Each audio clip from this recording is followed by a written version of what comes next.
Iran హిజాబ్ వివాదమే పతాక స్థాయికి చేరి వందలాది ప్రాణాలు తీసినటువంటి ఉదంతంలో ఇప్పుడు కొత్త మలుపు తిరుగుతోంది. హిజాబ్ పవిత్రత చట్టం అమలుకు దేశ జాతీయ భద్రతా మండలి బ్రేక్ వేసింది.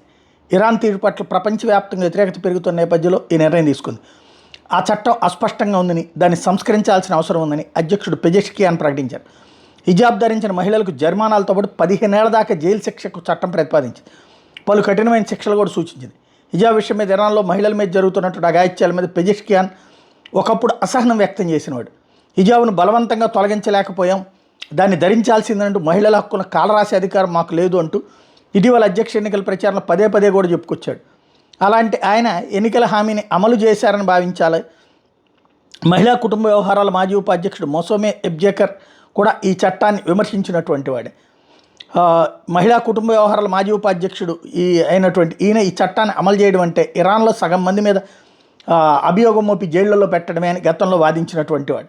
హిజాబ్ వివాదం అయితే వాస్తవంగా ఈనాటిది కాదు. అప్పట్లో 2022 మీసా అమ్ని 22 ఏళ్ల కుర్దిష్ మహిళని ఇరాన్ నైతిక పోలీసులు అరెస్ట్ చేయడం, చంపేయడం, కోమాలకు పోయి ఆ తర్వాత ఆమె చనిపోయినటువంటి ఇన్సిడెంట్ తర్వాత జరిగింది. అయితే ఈ చట్టం మీద మహిళలతో పాటు పురుషులు కూడా ఈ చట్టానికి వ్యతిరేకంగా ఉద్యమించడం, పోలీసులు చిత్రహింసలు ఆమెను పొట్టన పెట్టుకున్నాయని వ్యాఖ్యానించడం, బలూచ్, అజరిస్ అరబ్బులు కూడా కుర్దులతో కలిసి రోడ్డెక్కడం, సున్నీలు షియాలను తేడా లేకుండా నిరసనలో పాల్గొనడం, వేలాది నిరసనకారులను పోలీసులు అరెస్ట్ చేసి ప్రభుత్వాన్ని ధిక్కరించే నిరసనలో పాల్గొన్న వాళ్ళల్లో 500 మందిని చంపడం, 120 మంది కంటి చూపుని పీకేయడం, ఏడాదికి అలజడి తగ్గుముఖం పుట్టాక దుస్తుల కోడ్కి సంబంధించి ఉల్లంఘించిన వాళ్ళకి ప్రభుత్వం కఠిన శిక్షలు ప్రకటించడం జరిగింది. అయితే హిజాబ్ ధరించకుండా పాట పాడి యూట్యూబ్లో అప్లోడ్ చేసిన ఇరాన్ గాయని పరస్తూ హమదీని అధికారులు తాజాగా అరెస్ట్ చేయడం, భుజాలు కనిపించేలా స్లీవ్లెస్ డ్రెస్లో 4 పురుష కళాకారుల మధ్య పాడిన ఆ వీడియో అందరిని ఆకర్షించడం, ఆమెతో పాటు అందులో ఉన్న వాళ్ళందరినీ పోలీసులు అదుపులో తీసుకోవడం,